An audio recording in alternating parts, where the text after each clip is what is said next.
பிரபல பாலிவுட் நடிகர் அக்ஷய்குமார் தனது 13 வயது மகள் வீடியோ கேம் விளையாடிக் கொண்டிருக்கும் போது நடந்த கசப்பான மற்றும் மோசமான அனுபவத்தை பகிர்ந்தது பெரும் அதிர்ச்சியை ஏற்படுத்தியுள்ளது. மும்பையில் உள்ள மாநில காவல்துறை தலைமையகத்தில் நடைபெற்ற 2025ஆம் ஆண்டுக்கான சைபர் விழிப்புணர்வு நிகழ்ச்சியில் உரையாற்றிய நடிகர் அக்ஷய்குமார் தனது மகள் வீடியோ கேம் விளையாடிக் கொண்டிருக்கும் போது அடையாளம் தெரியாத நபர் ஒருவர் தனது மகளிடம் நிர்வாண புகைப்படத்தை கேட்டதாக அவர் பகிர்ந்துள்ள செய்தி பாலிவுட் வட்டாரத்தில் பெரும் புயலை கிளப்பியுள்ளது. மேலும் இது குழந்தைகள் மத்தியில் அதிகரித்து வரும் சைபர் குற்ற அச்சுறுத்தலையும் எடுத்துக்காட்டுகிறது. இந்த கசப்பான சம்பவம் குறித்து அவர் கூறியதாவது: சில மாதங்களுக்கு முன்பு என் வீட்டில் நடந்த ஒரு சின்ன சம்பவத்தை நான் உங்களுக்கு சொல்ல விரும்புகிறேன். என் மகள் வீடியோ கேம் விளையாடிக் கொண்டிருந்தால் சில வீடியோ கேம்கள் மற்றவர்களுடன் விளையாடும் அம்சம் கொண்டது.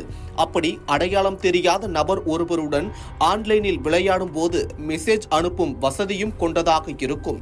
அப்படி தனது மகள் விளையாடிக் கொண்டிருக்கும் போது நீங்கள் ஆணா அல்லது பெண்ணா என்று அந்த அடையாளம் தெரியாத ஒரு நபரிடம் இருந்து மெசேஜ் வந்துள்ளது. அதற்கு பெண் என்று பதிலளித்தவுடன் உங்கள் நிர்வாண புகைப்படத்தை எனக்கு அனுப்ப முடியுமா என்று மெசேஜ் வந்துள்ளது.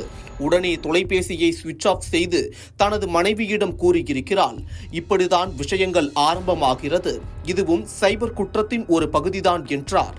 மேலும் நமது மகாராஷ்டிரா மாநிலத்தில் ஒவ்வொரு வாரமும் 7, 8, 9 மற்றும் 10 வகுப்புகளில் சைபர் பீரியட் என்று ஒரு பீரியட் இருக்க வேண்டும் என்று முதலமைச்சரிடம் நான் கேட்டுக்கொள்கிறேன். அங்கு குழந்தைகளுக்கு இது குறித்து விளக்கப்பட வேண்டும். இந்த குற்றம் தெருக்களில் நடக்கும் குற்றங்களை விட பெரியதாகி வருகிறது என்பதை அனைவரும் அறிவீர்கள். இந்த குற்றத்தை தடுப்பது மிகவும் முக்கியம் என்று அவர் பேசியுள்ளார். நாளுக்கு நாள் சைபர் குற்றங்கள் அதிகரித்து வருகிறது. அனைத்து மாநில காவல்துறைகளும் இக்குற்றங்களை தடுக்க பல்வேறு நடவடிக்கைகளை மேற்கொண்டு வந்தாலும் பிரபலங்கள் முதல் சாமானிய மக்கள் வரை அனைவரும் பாதிக்கப்பட்டுதான் வருகிறார்கள். விரைவில் இதுபோன்ற குற்றங்கள் நடைபெறாமல் இருக்க நெறிமுறைகளை கடுமையாக்க வேண்டும் எனவும் குழந்தைகள் மற்றும் பெண்களின் பாதுகாப்பை உறுதி செய்ய வேண்டும் எனவும் குரல்கள் வலுத்து வருகிறது.